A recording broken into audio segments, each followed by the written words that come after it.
আজকেই বলাইছে মোহাম্মদ আব্দুর রহিম, মোহাম্মদ মোশাররফ হোসেন। আমি এখানেই সংসার করব। শাহজাদপুর বারাবিল উত্তরপাড়া। মোহাম্মদ মোশাররফ হোসেন। ছেলের নাম মোহাম্মদ আব্দুর রহিম। তোমাকে বিয়ে করছে কবে? 5ই অক্টোবর 2023। 2 মাস সংসার ঠিক মতো ছিল, 3 মাসের মাথায় এসে সে আমার সাথে যোগাযোগ বন্ধ করে দেয়। সে এখন কিছু বলেনি, আমার সাথে যোগাযোগও করেনি, কিন্তু তার ফ্যামিলি বলে যে আমরা কিছু জানি না, এন্ড হচ্ছে ছেলে যেহেতু মানতেছে না আমরা কিছু করতে পারবো না। আব্বু আম্মু তো আমাকে সহ্য করতেই পারতেছে না, এটা স্বাভাবিক যেহেতু একটা মেয়ে উঠে আসছে। কিন্তু জি কথাবার্তা বন্ধ করে দিচ্ছে 5 মাস হলো, এই জন্য আমি চলে আসছি। ইতিপূর্বে আসছিল এখানে? হ্যাঁ, 26শে ডিসেম্বর।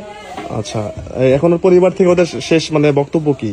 এখন ওদের পরিবার থেকে থানা থেকে বলে গেল, 999 কল দিয়েছিলাম যে কালকে গার্জিয়ান এসে বসবে, তো ওনারা আর কি আজকে আমাদের রাখতে রাজি হননি, কিন্তু বাধ্য হয়ে রাখতে হয়েছে আর কি রাজি।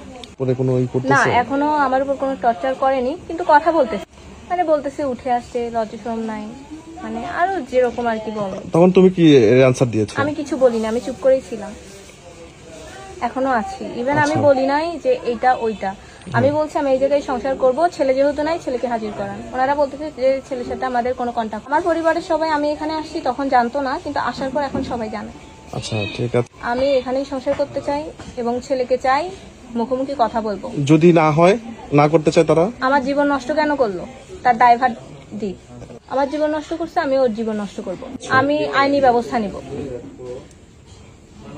ঠিক আছে, ওকে।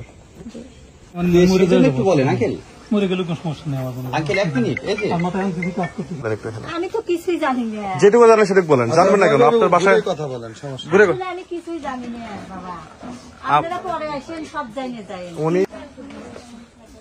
আমরা কিন্তু ওনার সাথে কোনো খারাপ ব্যবহার করি না, কথাবার্তা রং ভাবে।